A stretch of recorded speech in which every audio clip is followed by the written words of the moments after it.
welcome all. For the next half an hour, myself and Marnix, as one of our dearest customers of Beeline, is going to take you how you actually should act in this hyper-competitive market in order to get your external workforce into the company. And there's a little bit of a paradigm shift from procurement. I'm assuming we all have procurement people in the room here. So we want to make sure that one of the takeaways when you get out of this room is what you need to start doing differently from today towards tomorrow. Short introduction. So my name is Manfred Vogels. I'm the Director of Relationship Management for EMEA, for Beeline. Been doing this for the last 7 years. Active in the, I would say, contingent labor industry for 27 years. And over to you, Marnix. Well, good afternoon. Marnix Laurs. I work with KPN. For those who live abroad, that is the Dutch incumbent telco, delivering fixed and mobile services to business and consumer. I lead the business services team in KPN Procurement, and with that we oversee all procurement activities on some main categories, such as labor, obviously, including consultancy, by the way, media marketing, facility services, financial services. I live in Rotterdam. After living here in Amsterdam for 12, 14 years, I moved to Rotterdam with wife and 3 kids. So 3 kids, no spare time. Well, and if there's spare time, I love to run and play tennis and eat out with friends and family. So that's me. Yeah, welcome. Nice to have you on stage here with me. So, Europe is experiencing a severe talent shortage. Now, could I see some hands? Who of you actually needs to fly out tomorrow by plane? Yeah? Okay. Well, this is what awaits you, right? 2.5 hours standing in line at Schiphol Airport before you get to security. So a little bit of a pre-warning for all of you. Make sure you get there on time, otherwise you miss your flight, which does mean you can spend a nice weekend in Amsterdam. But this is what's happening right now, and this is affecting our life. So the talent shortage, as I said, I'm 27 years in this industry. The talent shortage is not something that is new. We have been seeing this coming for years. However, it now starts to affecting our daily life. And this is one of the consequences, because that line is only there because Schiphol can't find enough people to man the stations to do the security checks. And this is where it starts influencing our daily life, and this is how you all experience this talent shortage, right? Right now, as we speak, the unemployment rate in the Netherlands is around 3.5%. It's historically low. But also a survey that was held showed also that 80% of all industries, of all organizations, is actually saying, yeah, I do feel this talent shortage on a day-to-day basis. Is that true, Marnix? Is that something you recognize from KPN? Well, definitely on a personal level. Since a couple of weeks ago, my flight got cancelled when I was supposed to fly out to my best friend's wedding, so that was definitely impact. But we see that at KPN as well, in various ways, of course. First of all, it's really hard to enforce our own KPN staff with right candidates. So if anyone is interested, please contact me after this, because we are definitely in search of the new staff. But also lack, of course, of contingent workers in almost every department. So mechanics, call centers, shops, retail, IT staffing, of course. And a third indirect impact, of course, is that the shortage of personnel is also in the production lines of our suppliers and logistics. So we feel this 3 times, and we see that back in our daily business as well, since all KPN staff is asked to help out in our shops a day or 2, if you can miss it, to support our colleagues in the shops, since there's such a shortage of staff. By the way, a real good idea, good advice, since I'm not sure if everyone, of course, has retail shops with their companies, but being in a company's retail shop learns you a lot about your customers and your services that you sell to them. Yeah, okay. So how are we going to deal actually with this talent shortage? And especially, what is your role from a procurement department in helping your organization to overcome this shortage, right? because procurement is actually playing a strategic role in not only acquiring new talent, but also how to overcome these challenges. But before we step into what those three elements are, I also want to share a more personal example in dealing with a lot of our clients. Because often I speak to procurement people within our clients, and this is basically what they're doing. And I labeled it as wrong. Until today, their focus is often on cost savings, right? So I want to get this talent as cheap as possible. Also, they go what I would call the obvious route. So let me go to my supplier, my temp agency, because I've used them for the last 5 years. Other talent channels are not even looked at. Also, the cycle is too long, right? And this is where there's an overlap with HR in your business. I still see that procurement is not driving the business to make fast decisions. You can't wait for 5 days or more to react on a candidate or to react on a CV, because that person is gone. And last but not least, it's an emphasis on the agencies. That's the traditional route, right? Let's go to the Randstads and the Adecco's of this world, because we've used them before. What is the right approach, and this is what you need to start doing differently tomorrow, is need to focus on talent quality, right? Need to make sure that you not only go the traditional route of staffing suppliers, but also look at how can I directly source them from the market. Think of things like a talent pool, right, that you can build up, that you can draw people from. But also make sure that you bring, from a procurement perspective, all external talent into one bucket. Make sure you manage everything, because external workforce is not only the temp labor, but also people that, for instance, work on an SOW, on a project. These are externals as well. And also accelerate the whole process, right? Look at onboarding. Onboarding is often something that is not being done in the most efficient way, and I think you will have a great example how you deal with that in KPN later on, right? And then last but not least, use data. Use data. Data is very important to not only look at what happened in the past, but also you can derive important information how you should deal with the future. Data tells you for certain profiles how long it takes to fulfill. But data also shows you, hold on a minute, we can probably answer this problem in a different way instead of going through a Randstad and say, give me 10 temps, right? So start doing things on the right-hand side and not start doing things on the left-hand side. Am I right? Yes, you are. But firstly, I'm not quite sure if focus on cost savings, to label that wrong. I think for the larger part of the audience, that's bread and butter on a daily basis. Nevertheless, on focus only on cost saving, we see eye to eye. I do hear you there. For KPN, we're somewhere in between, consciously incompetent, I would like to say. Because we do some stuff beyond cost savings, so we work and discuss on a daily basis the KPIs to become a customer of choice for our suppliers. And that's definitely a quality process which we engaged. But on the other hand, yes, we made some steps on data. We'll come back to that later, but still a world to win on AI and data. So we're halfway, I would say. Okay. But let's agree to disagree. Focus on cost saving. I understand you say, well, I'm for procurement, so there's always a cost saving element. Always. I say, well, in this market, you might think differently. But let's agree to disagree. So how can you change and how can you address this global talent shortage, right? What are the key 3 things that you, from a procurement perspective, together with the help and collaboration with others, can actually do to overcome this? And I just mentioned the word collaboration. Governance and collaboration is one of these elements, and we will show you in a minute. But also make sure you play a vital role in attractiveness and your employer brand, right? How does KPN actually make sure that they are the employer of choice? We will have some details around that. And obviously leverage technology, and we will show you how you can actually do this.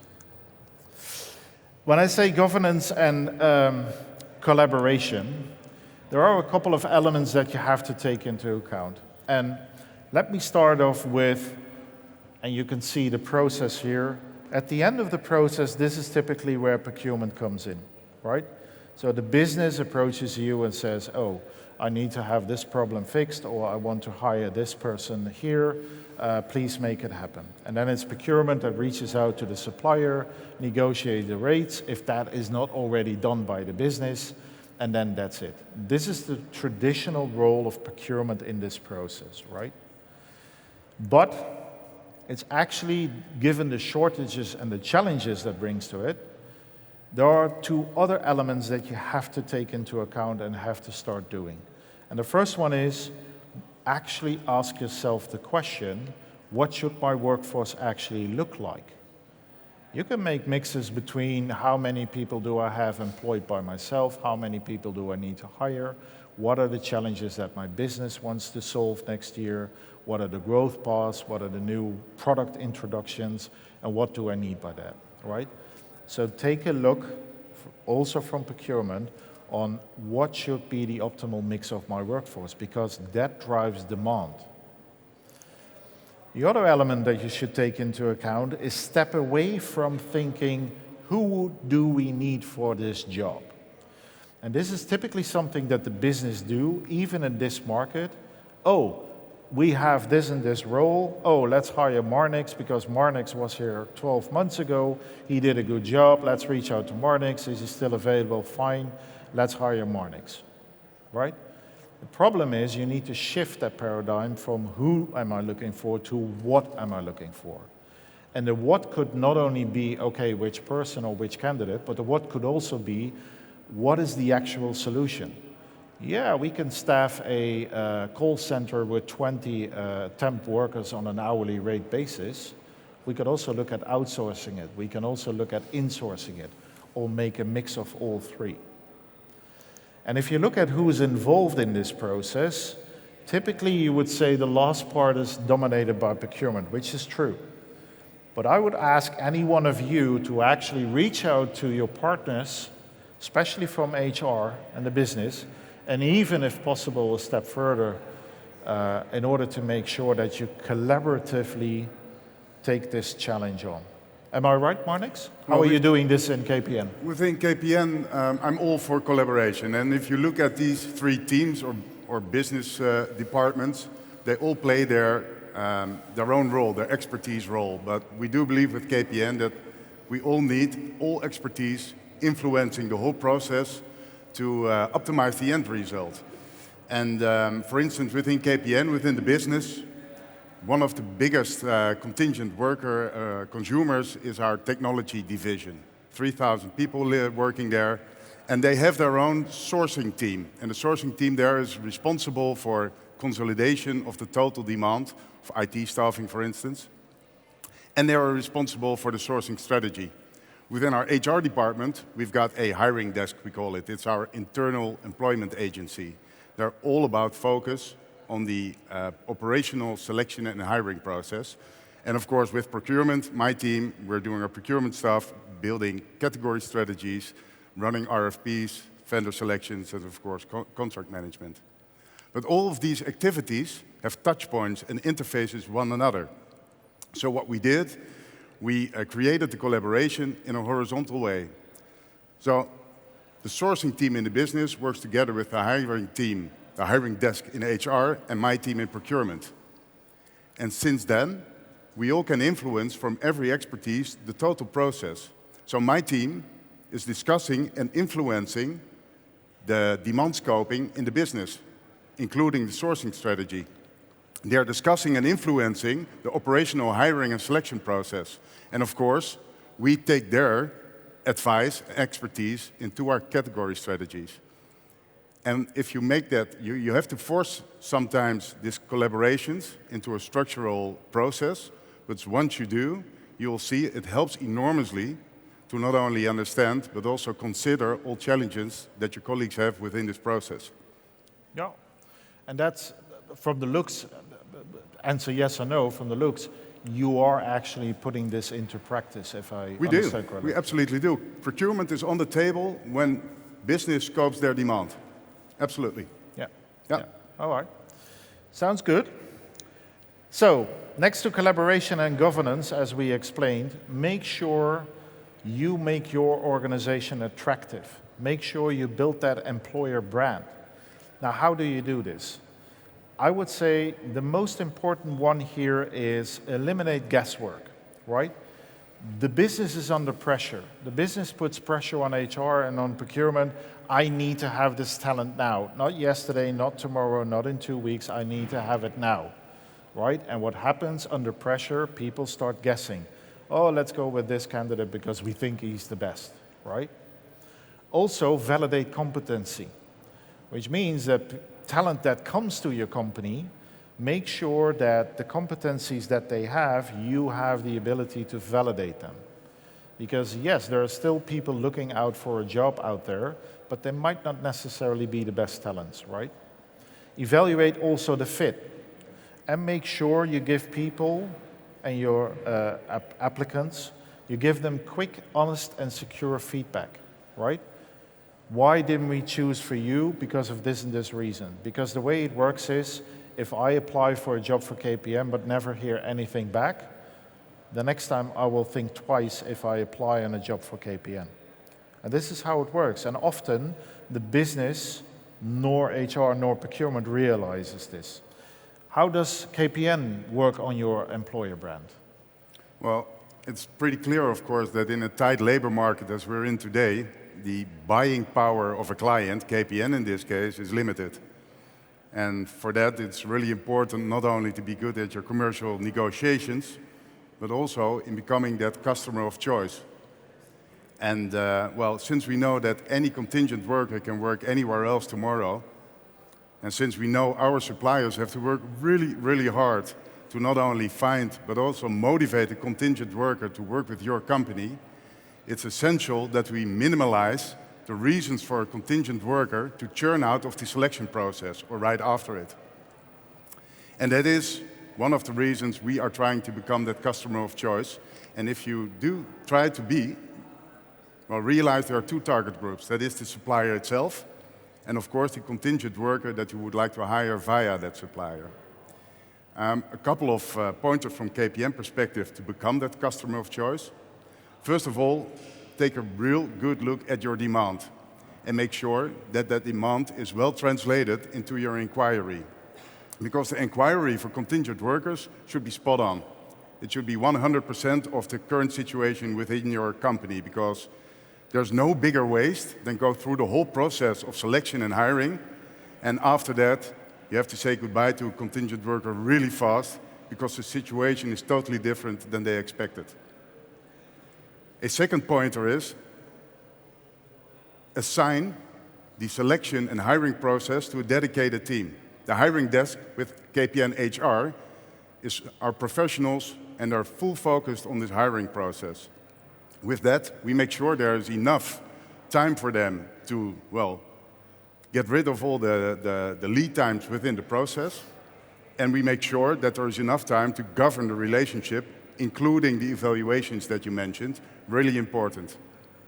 And a third pointer to become a customer of choice, it's a procurement one, make sure that you assess and optimize your contracts on a regular basis with your labor suppliers. Definitely in a hard market like this. Simply, an obligation of your supplier 4 years ago would have been really acceptable, but that same obligation can be a real dissatisfier for a supplier to work for you in these days. And fourth, what we try to do, onboarding is a real good point. Spend time on your onboarding. We come to the process later when we discuss data, but also time on the contingent worker himself. Make sure he's at home fast and get up to speed really fast. Yeah. And that's the way we try to become that customer of choice and make sure that the labor is offering is enough for KPN. Yeah. Yeah. Which is a nice segue into, and this is something that I always tell to procurement people, right? The tendency of many procurement colleagues in this room is to treat people like many other indirect spend categories, right? But there is a difference between buying pens and buying people. And what is important in this market, because the talent is very short, is not at hand, is to make sure you make that shift from stepping away that buying pens and papers is the same as buying people, because it's not. start treating people and start managing people like people, and not just see it as one of the indirect spend categories. And this is very important because if you don't make this switch, you and your organization will lag behind in this war on talent for sure. Now, last part of this presentation is around technology. That's obviously something that is close to my heart from a Beeline perspective because we provide that technology. A couple of points, and I'm not going to read them all out, but I would say the most important one, and I'll let you speak after that, is technology helps you to optimize your process. Technology helps you to give you the data that you need to make educated choices. Coming back to this picture where AI and data gives you an insight on how does my demand look like, and what are the consequences of this demand in the lead time. But also it improves your candidate experience, right? And you have a great story how you connected the Beeline system with your building access system. Yeah. In order to shorten the time that a worker comes in is actually being capable of being productive. That's all to do with onboarding. But also from a supplier perspective, yeah, how great is it if he or she can work with an automated process as well to actually select their candidates, right? Or to propose their candidates. So over to you, Marnix. How does KPN apply the technology basically within your organization related to these points? Well, first of all, digital and data journey, that's quite a phrase for at least the struggle KPN goes through. I mean, we came a long way and we're still on the journey and a long way to go as well. But first results are in, and that is positive. I think when we started this journey, somewhat 8 years ago, we were concerning data and insight somewhere in La La Land with KPN. There was a lot of clarity. We had a lot of subcategories in labor. It was really unclear. We had a really hard time to get a good look at what colleague hired what contingent worker for what project. And that resulted in a really fuzzy selection and hiring process. We definitely had some security risks. And to be quite honest, the financial predictability was limited. So for corporate, any corporate, but definitely KPN as well, not the situation you would like to be in.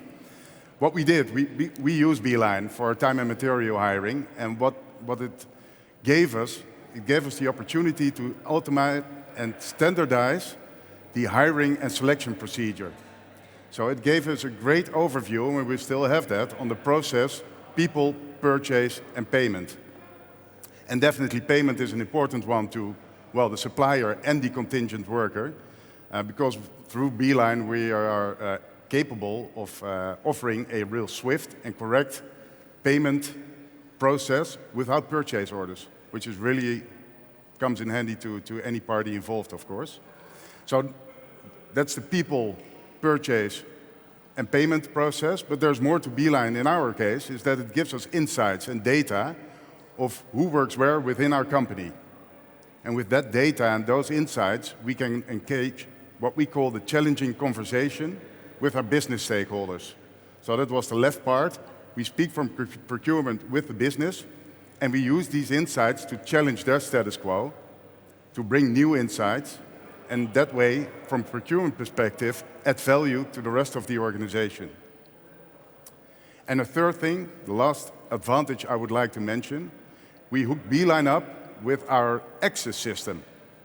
Manfred already mentioned it. EAM is our access system, and that has two large advantages. First of all, we absolutely cut out all the waste of time, since as soon as a contingent worker works with us and is in the system, Beeline, which is connected to our access, they automatically get access to the IT systems and buildings if needed.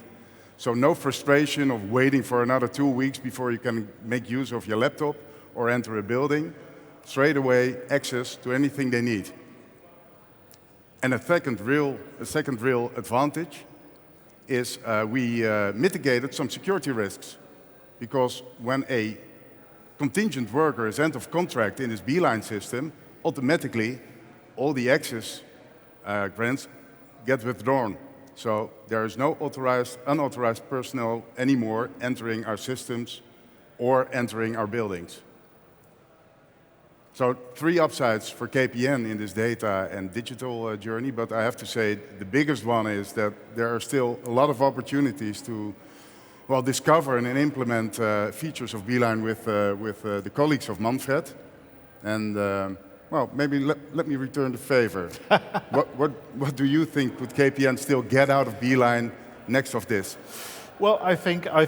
Thank you for the question. I think what KPN could start thinking of are 2 things. One is what you're not using, which is one of the points that we touched upon earlier, is open up new talent channels. And what we see a lot of clients actually moving towards is what we call direct hire.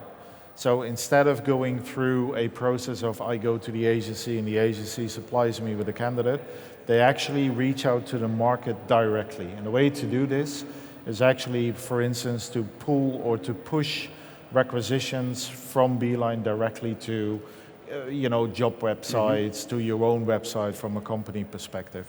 And it allows also KPN to do something additional, which is connected to the direct sourcing, as we call it, is something we call talent pools. Talent pools have become vital in this current market conditions, right?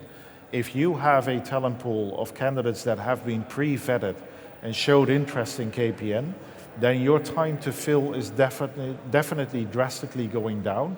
And there is a cost-saving element attached to that as well. So from a procurement perspective, that's quite interesting. Good pointers. The other thing that I would encourage KPN to do is actually bring more elements of contingent labor into your program. We do time and material or hourly-based hirings.